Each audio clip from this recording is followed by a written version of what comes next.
Buenas tardes a los alumnos de quinto año B y quinto año C. Hoy vamos a comenzar con el procedimiento interdictal. Para comenzar a trabajar con la materia interdictal, debemos acudir previamente al Código de Procedimiento Civil. El Código de Procedimiento Civil, en el artículo 782, nos establece los supuestos en los cuales procede o es susceptible de proponerse el interdicto de amparo.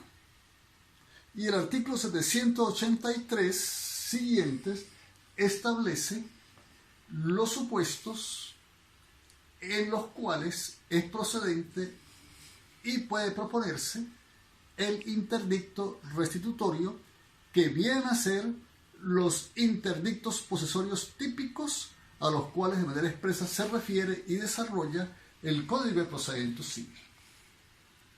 Yo les ruego que lean estos dos artículos a ese efecto con todo el detenimiento que les es característico, porque estos artículos o en estas disposiciones del Código Civil están establecidos los presupuestos fácticos de manera abstracta para que pueda proceder uno u otro interdicto.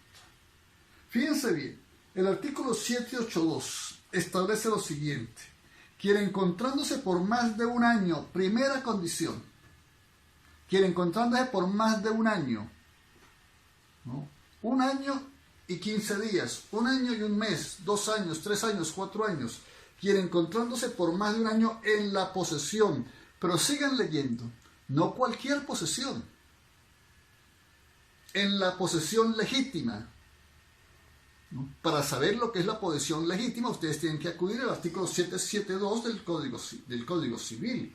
Ahí no establece cuáles son los presupuestos fácticos de la posesión legítima, ¿no? De un inmueble, ¿no? De un derecho real o de una universalidad de muebles. Esto es que el interdicto de amparo va a proceder, ¿no? Siempre y cuando el querellante pueda demostrar en el procedimiento especial que tiene más de un año de posesión legítima de un inmueble, de un derecho real, por ejemplo, de una servidumbre o de una universidad de muebles. Y fíjense bien o lean bien, porque aquí está el hecho que desencadena el derecho de ese poseedor legítimo a intentar el interdicto. Es perturbado en ella. ¿En qué? En la posesión. Es perturbado en ella. ¿Cómo puede ser perturbado? Bueno, porque se le amenace. Porque pretenda, por ejemplo, después de 10 años estar poseyendo, de 5 años, de 4 años, en fin, practicársele por parte del propietario una inspección.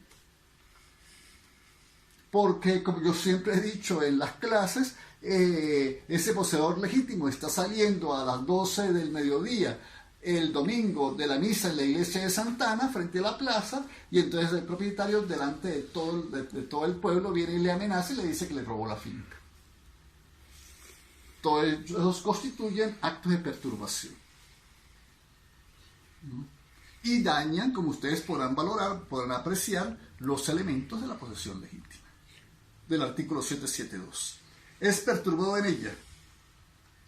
Puede dentro del año siguiente, hay un lapso de caducidad, ¿no?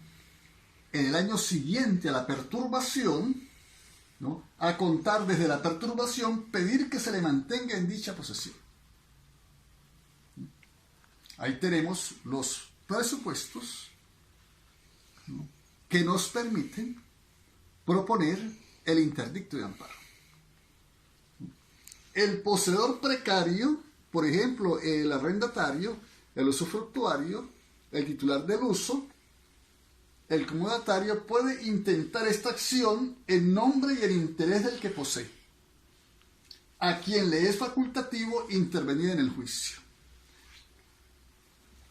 No se les olvide a ustedes que el procedimiento interdictal es para el poseedor. Es el poseedor quien lo va a intentar.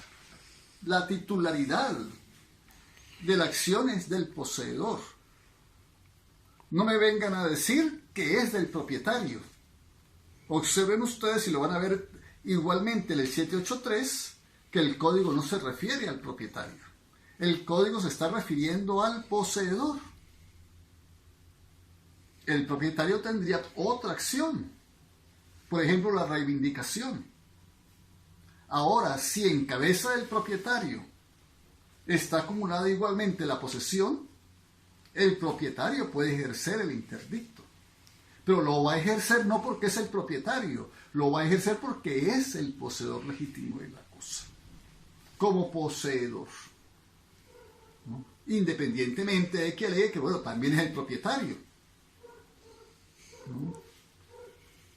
Entonces, quien encontrándose, vuelvo a leer, por más de un año en la posesión legítima de un inmueble, de un derecho real o de una universalidad de muebles es perturbado en ella, puede dentro del año a contar desde la perturbación pedir que se le mantenga en dicha posesión legítima. ¿No? El poseedor precario puede intentar esta acción en nombre y en interés del que posee a quien le es facultativo intervenir en el juicio.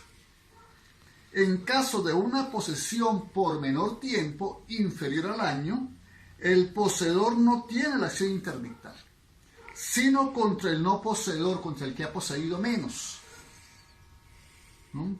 O contra quien lo fuere por un tiempo más breve, que es lo que les acabo de mencionar. Y el artículo 783, vean la variable, lean con detenimiento y verán la diferencia entre los presupuestos que dan lugar al ejercicio de la acción interdictal de amparo y los elementos fácticos que dan lugar a la propuesta de la acción interdictal por despojo. Quien haya sido despojado, aquí no hay perturbación, aquí hay un despojo. Yo me le metí al apartamento, violenté la puerta principal del apartamento y me le metí. Y le impido a usted que acceda al apartamento, a la finca, en fin, a la cosa que usted poseía o de la cual era propietario. Quien haya sido despojado de la posesión, cualquiera que ella sea, hay quienes señalan que aún el ladrón tiene esa posesión. ¿Por qué? Porque el legislador no la está calificando. La posesión, cualquiera que ella sea, no me está hablando de posesión legítima, sino cualquier tipo de posesión, la mera tenencia de la cosa. En el caso concreto, y si se dan los supuestos, es susceptible de esta protección interdictal, ¿no? De una cosa mueble o inmueble, puede dentro del año del despojo pedir contra el autor de él, aunque fuera el propietario, que se le restituya en la posesión. El 784 nos dice que la restitución de la posesión en caso de despojo no excluye el ejercicio de las demás acciones posesorias de parte de cualquier poseedor legítimo. El Código de Procedimiento Civil, en el artículo 700, en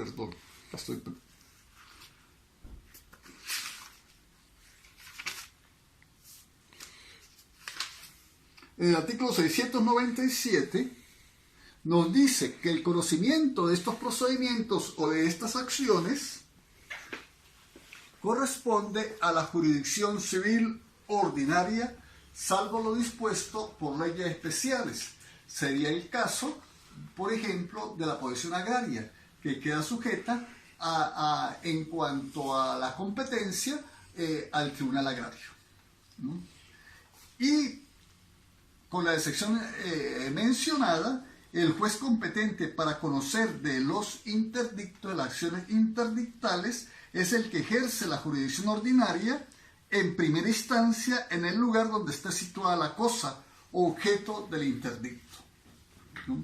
Respecto de la posesión hereditaria, lo es el de la jurisdicción del lugar donde se haya abierto la sucesión. Esta última parte del artículo 698, por favor, adminicúlenla con el artículo 43 anterior.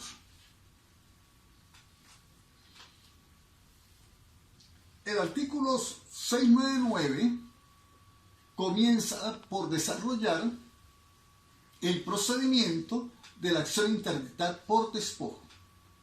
Quiero insistirles, no se les vaya a olvidar, porque a veces se confunden los alumnos y en los exámenes, en algún interrogatorio, en las conversaciones, me escriben o me dicen que la acción interdictal es del propietario y que la acción interdictal es una defensa de la propiedad.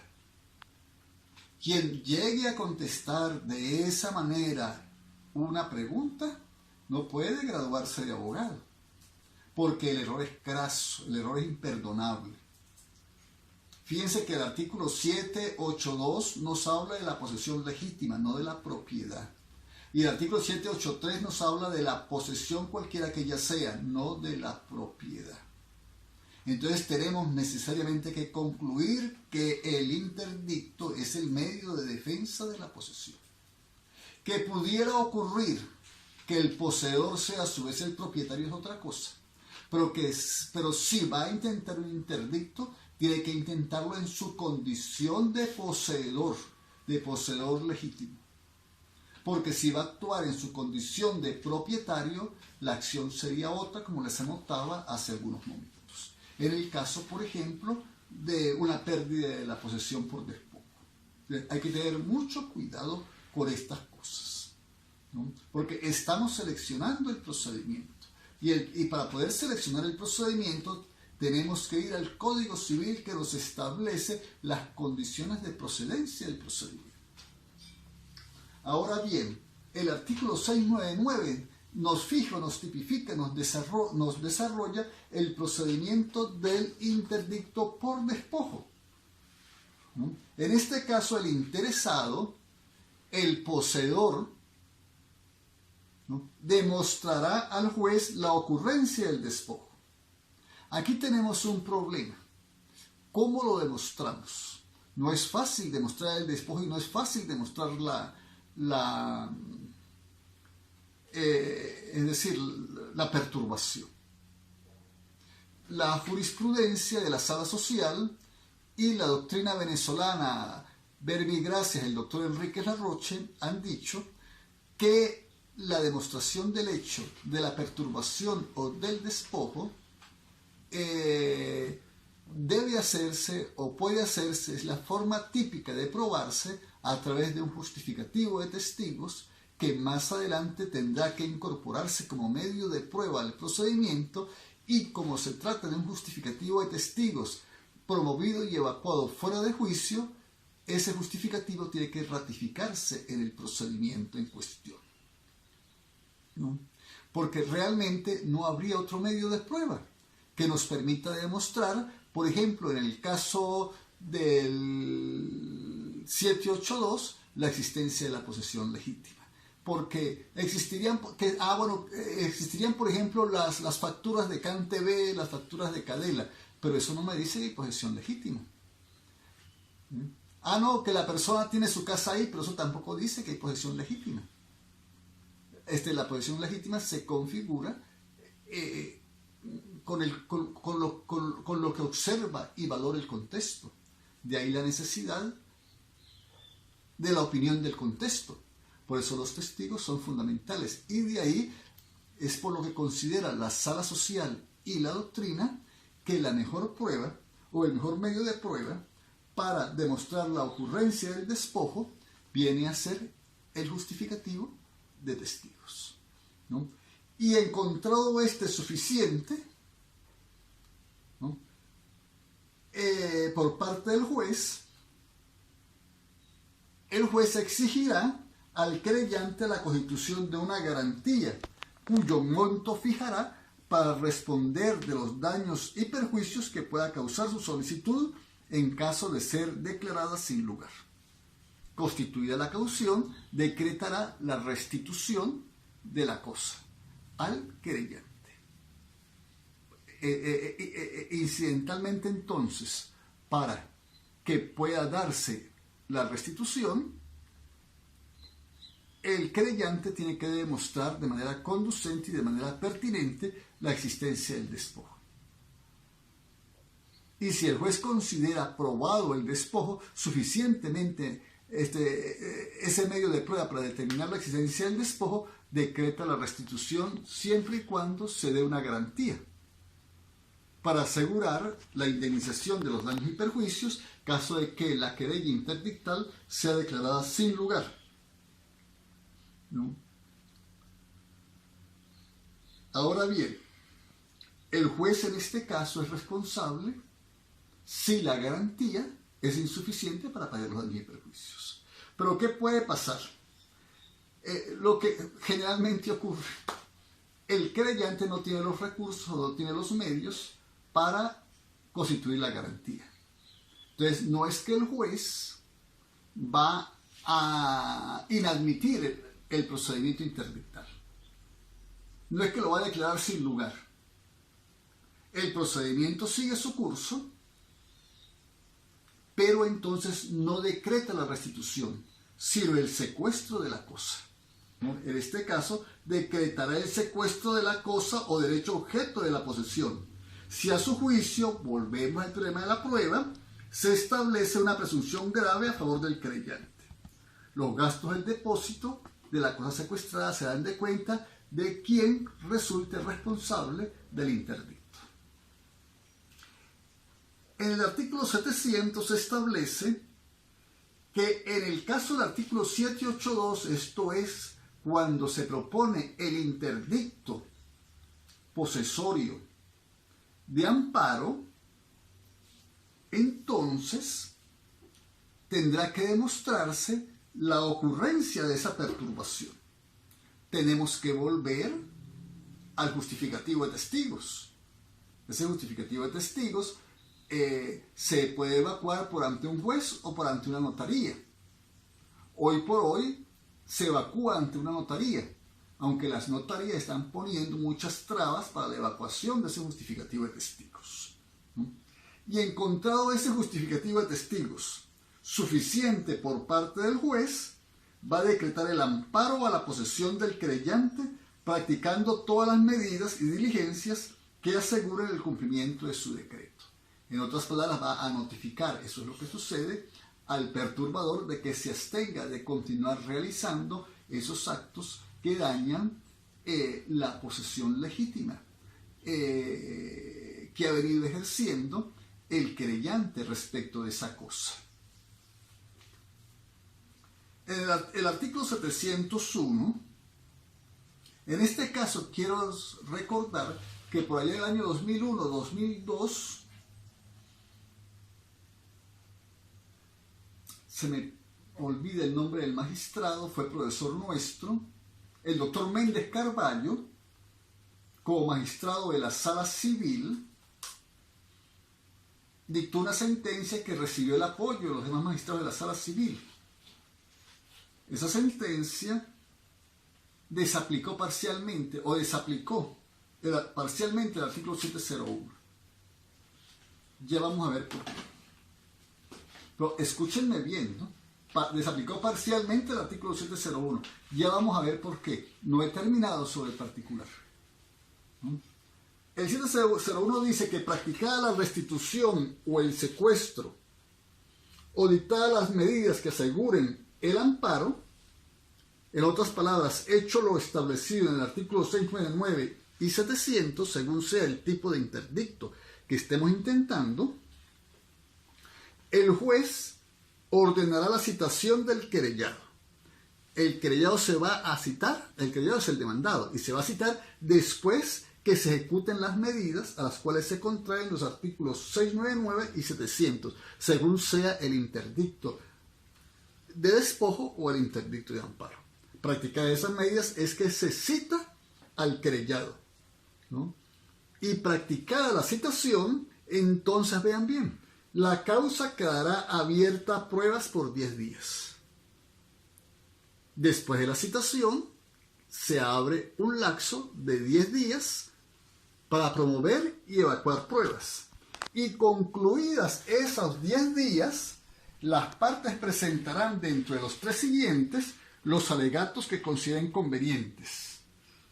Aquí es donde estuvo, digamos, el aspecto medular de aquella sentencia del doctor Méndez Carbacho. ¿Por qué? Porque decía la sentencia que la norma está invirtiendo el orden lógico del procedimiento. La sentencia no estaba objetando ni estaba realizando ninguna observación realmente en contra de la primera parte del artículo. Es decir, en contra del procedimiento relativo a la ejecución de la restitución o a la ejecución del secuestro, según sea el caso, o a la notificación de las medidas que resulten pertinentes para impedir que continúe la perturbación. Ese no era el problema de la sentencia. Tampoco tenía nada que ver la sentencia, o tenía nada que decir la sentencia con relación a la citación.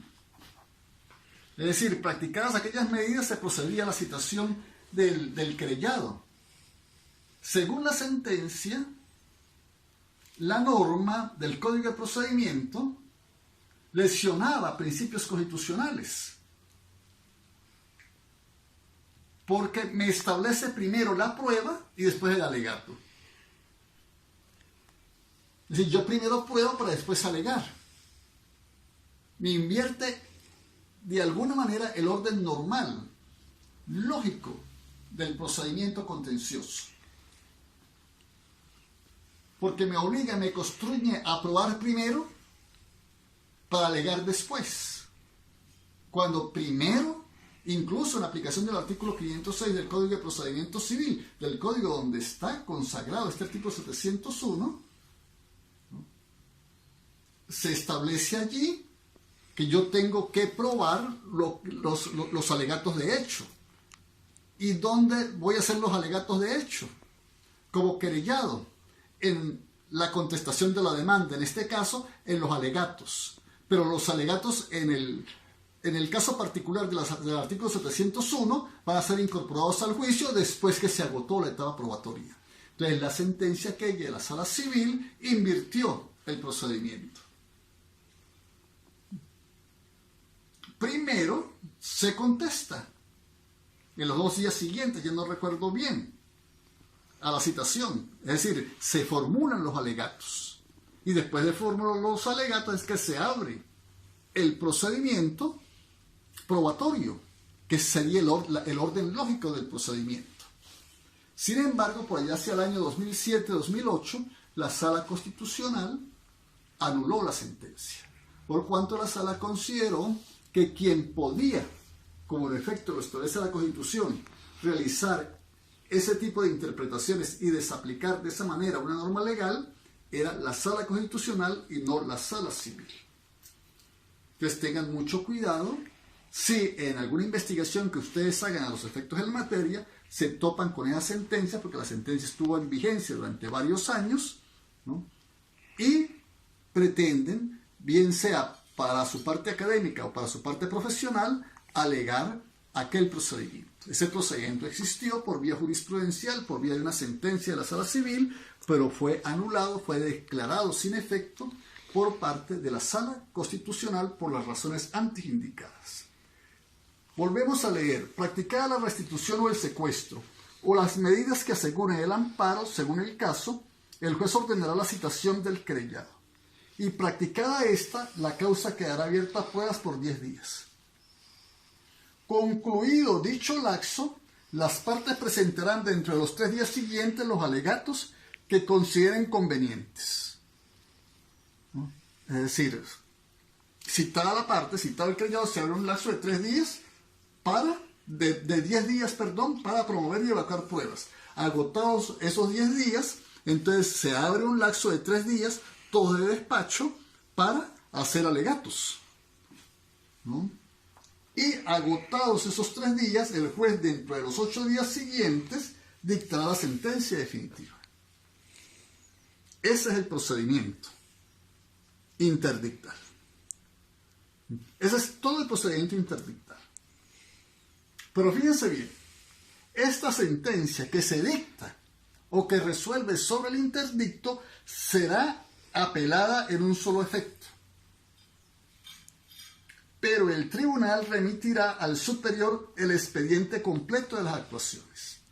Hay muchos alumnos que me dicen, pero bueno, no entendemos, porque por mandato legal, la sentencia que resuelve en primera instancia sobre el interdicto es susceptible de apelación. Pero esa apelación, por mandato legal, es admisible por parte del juez en un solo efecto.